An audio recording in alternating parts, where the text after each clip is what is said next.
I was born December 9th, 1932.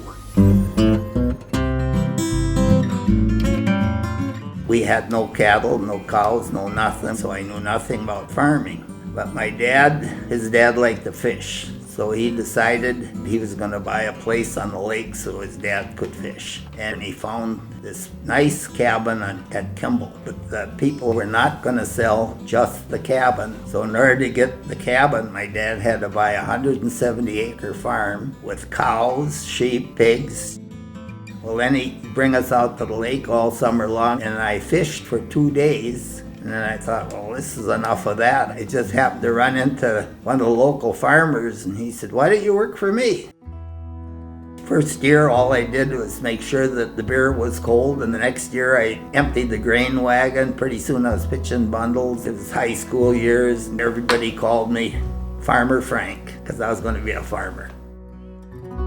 I could hardly wait to go to the farm. I got out in January, and we drove straight on through. We got up to the farm. There was like 2 feet of snow.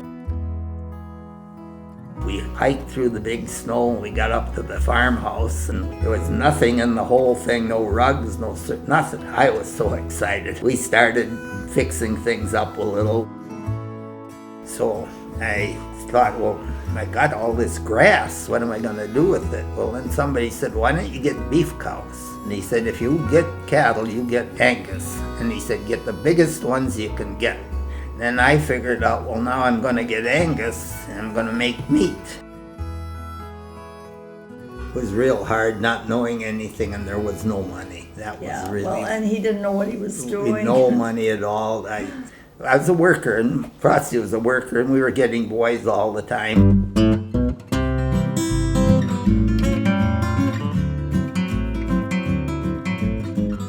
If you don't keep moving ahead, you go backwards. When I sell calves, the guy comes out, and he weighs them, and he gives me a price. And he said, then he goes down the road, and he weighs somebody else's calves, and he gives them the same price. I said, I think my cattle are better than others. Wouldn't it make a lot more sense to pay more for the good ones? He said, I see what you're talking about, but he said, we're not going to do that. So I thought, I'm going to try all these programs, and if one university guy doesn't like it, he'll kill my program. So what I'm going to do, I'm going to send all the boys to the top agricultural schools, and then all these schools, they'll never argue against one of their students or their students' dads.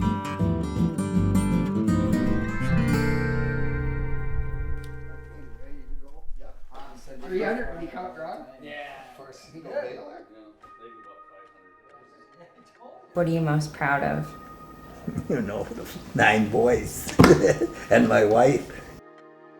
I love seeing them all work together like they do. And now their kids are in it. They really are dedicated to this whole thing.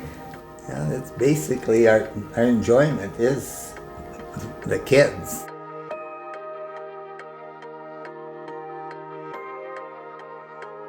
I guess I just loved farming.